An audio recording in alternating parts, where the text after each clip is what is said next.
తెలుగు రాష్ట్రాల్లో అకాల వర్షాలు కురుస్తున్నాయి. గత వారం రోజులుగా పలు చోట్ల ఉరుములు మెరుపులతో కూడిన వడగళ్ల వానలు పడుతున్నాయి. ఈ వర్షాలతో అన్నదాతలు ఇబ్బందులు పడుతున్నారు. ఆంధ్రప్రదేశ్లో రానున్న 3 రోజుల్లో పిడుగులతో కూడిన వర్షాలు కురిసే అవకాశం ఉందని వాతావరణ శాఖ ఇప్పటికే అధికారులు హెచ్చరిస్తున్నారు. ప్రజలు అప్రమత్తంగా ఉండాలని సూచిస్తున్నారు. ఇటీవల కురిసిన అకాల వర్షాల కారణంగా రాష్ట్రంలో సుమారు 1215 హెక్టార్లలో పంటలు దెబ్బతిన్నాయి. 6 జిల్లాలోని 16 మండలాల్లో ఈ ప్రభావం ఎక్కువగా కనిపించింది. అదనంగా 267 హెక్టార్లలోని ఉద్యాన పంటలు కూడా నష్టపోయాయి.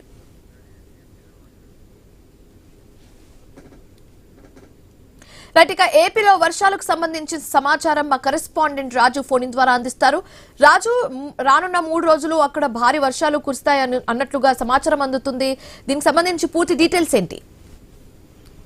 శివని, ఏదైతే ప్రస్తుతం అంతర్గత కర్ణాటక నుంచి అరేబియా సముద్రంలో మరోవైపు గల్ఫ్ ఆఫ్ మన్నార్ తమిళనాడు సమీపం వరకు ఉన్నటువంటి హిందూ మహాసముద్రంలో ప్రస్తుతం ద్రోణి కొనసాగుతుంది. దీని ప్రభావంతో రాబోయే 3 రోజులు కూడా తెలంగాణ, ఏపీ వ్యాప్తంగా కూడా పిడుగులతో కూడినటువంటి భారీ వర్షాలు కురిసే అవకాశాలు ఉన్నట్టు ఐఎండీ అయితే ప్రకటించడం జరిగింది.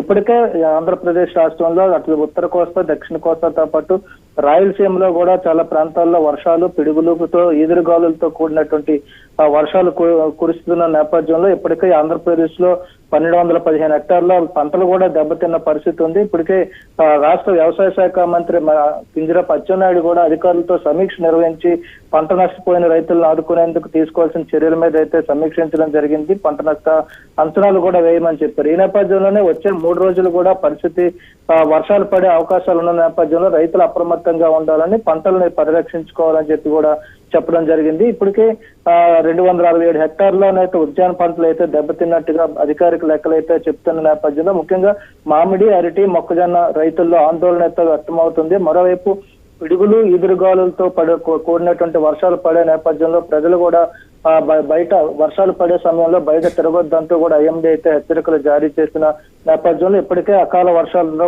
రైతులు, మరోవైపు ప్రజలు కూడా ఇబ్బంది పడే పరిస్థితి కనిపిస్తుంది. ఒకవైపు పగటి ఉష్ణోగ్రతలు ఎక్కువగా నమోదవుతున్నాయి. మధ్యాహ్నం అయ్యేసరికి ఒక్కసారిగా వాతావరణంలో మార్పులు అయితే చోటు చేసుకుంటున్నాయి.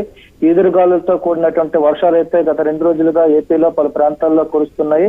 దీంతో ఇప్పటికీ ప్రజలు కూడా ఒక రకంగా పగటి ఉష్ణోగ్రతల ప్రభావం నుంచి బయటపడినప్పటికీ గానీ ప్రస్తుతం కురుస్తున్నటువంటి వర్షాలతో పంటలు దెబ్బతిన్న పరిస్థితులు ఉన్న నేపథ్యంలో రైతాంగం అంతా కూడా ఆందోళన అయితే వ్యక్తం చేస్తుంది. ప్రజలు కూడా అప్రమత్తంగా ఉండాల్సిన పరిస్థితి అయితే కనిపిస్తుంది. ప్రస్తుతం ఒకవైపు ఇది సాధారణ వర్షాలే అని చెప్పి ఐఎండీ అయితే తెలియజేస్తుంది. ఏదైతే వేడి గాలులకి సముద్రం నుంచి వచ్చినటువంటి చల్లని గాలులు తోడవడం వల్ల ఈ వర్షాలు కురుస్తున్నాయి. ఇది తుఫానుగా మారే అవకాశాలు కూడా లేవు.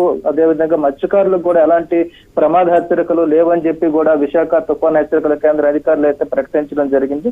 ఈ నేపథ్యంలో ఈ వర్షాలు ఏదైతే అకాలంగా కురుస్తున్నటువంటి వర్షాల నేపథ్యంలో ఈదురుగాలులు, పిడుగుళ్ళు కూడా పడే అవకాశం ఉన్న నేపథ్యంలో ప్రజలు, రైతులు అప్రమత్తంగా ఉండాలని చెప్పి సూచనలు అయితే జారీ చేస్తున్న పరిస్థితి కనిపిస్తుంది. శివాని, థ్యాంక్ యూ రాజు. ఇక తెలంగాణ విషయానికి వస్తే తెలంగాణలో కూడా పలు చోట్ల అకాల వర్షాలు కురిశాయి.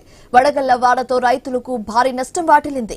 ఈ అకాల వర్షాల ప్రభావంతో రాష్ట్రాల్లో వరి, మామిడి, అరటి, మొక్కజొన్నతో పాటు పలు ఉద్యాన పంటలు దెబ్బతిన్నాయి. ఇదే అంశానికి సంబంధించి మరింత తాజా సమాచారం మా కరెస్పాండెంట్ క్రాంతి ఫోన్ ద్వారా అందిస్తారు.